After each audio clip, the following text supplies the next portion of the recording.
Et si l'un des hommes les plus puissants et les plus riches de la planète devait répondre devant la justice française? C'est désormais une réalité. Ce lundi 20 avril 2026, Elon Musk est convoqué à Paris. Le patron de Tesla et de SpaceX doit être entendu dans le cadre d'une enquête menée par le parquet de Paris qui vise directement son réseau social X. À l'origine, l'affaire portait sur une suspicion de manipulation de l'algorithme de la plateforme. Mais au fil des mois, l'enquête s'est considérablement élargie jusqu'à englober plusieurs accusations. Derrière cette convocation, ce sont des sujets explosifs qui sont en jeu. Influence possible sur le débat public, diffusion de contenus antisémites, dérives liées à l'intelligence artificielle et création de deepfakes sexualisés. Autant d'accusations qui placent aujourd'hui la plateforme X et ses dirigeants au cœur d'une affaire judiciaire d'ampleur internationale. Dans ce dossier, l'ancienne directrice générale de X, Linda Yaccarino, est également convoquée. Tous deux sont appelés à s'expliquer sur des faits que la justice française examine depuis plus d'1 an. On fait le point sur l'affaire. L'enquête débute précisément le 12 janvier 2025, après 2 signalements, l'un d'un député français, l'autre d'un haut responsable d'une institution publique liée à la cybersécurité. Ces signalements évoquent une utilisation suspecte de l'algorithme de X, accusé d'avoir pu influencer le débat public en France depuis le rachat de la plateforme par Elon Musk en octobre 2022. Les enquêteurs analysent d'abord ces signalements avant de confier la suite des investigations à la Gendarmerie nationale à partir du 9 juillet 2025. Sur le plan judiciaire, la justice s'intéresse d'abord à un algorithme soupçonné de mettre en avant des contenus contraires à la loi, notamment négationnistes. Mais l'enquête ne s'arrête pas là. Elle s'élargit à l'intelligence artificielle développée par l'entreprise xAI, détenue également par Elon Musk. Son chatbot, appelé Grok, suscite une vive polémique après une mise à jour en juillet 2025. L'IA génère notamment des contenus antisémites sur X, allant jusqu'à relayer des propos favorables à Adolf Hitler. En novembre, dans un message largement diffusé, Grok remet même en cause la finalité des chambres à gaz du camp d'Auschwitz, affirmant qu'elles servaient principalement à la désinfection. Une publication vue plus d'1 million de fois.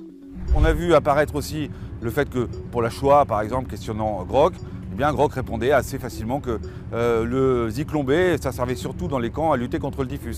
Et puis plus grave, en tout début d'année, après l'incendie de Crans-Montana, eh bien là on a vu des mineurs se faire déshabiller.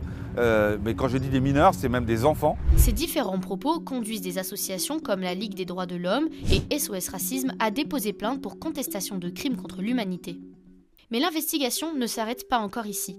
Un autre volet apparaît, les deepfakes. Fin 2025, de nombreux utilisateurs utilisent l'IA Grok pour créer des photomontages sexualisés à partir d'images de personnes réelles sans leur consentement. Les victimes sont majoritairement des femmes, mais aussi des anonymes, des personnalités publiques et même des mineurs. Certains faits conduisent alors à un nouvel élargissement de l'enquête le 2 janvier 2026, avec donc de nouvelles accusations. Atteinte à la représentation de la personne, complicité de diffusion d'images pédopornographiques et participation à leur propagation.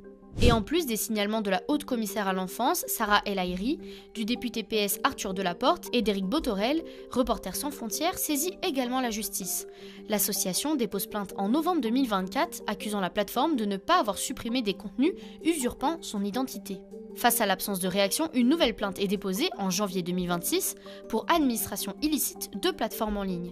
Une infraction aujourd'hui, encore une fois, au cœur de l'enquête. On parle depuis 2 ans d'une trentaine de vidéos, dont 12 sur X, qui instrumentalisent RSF, notre logo, notre image, celle de notre directeur général, Thibault Brutin, la mienne, pour transformer notre image et nos propos en nous faisant soutenir la propagande de guerre du Kremlin, sa désinformation et la justification de son agression à grande échelle de l'Ukraine.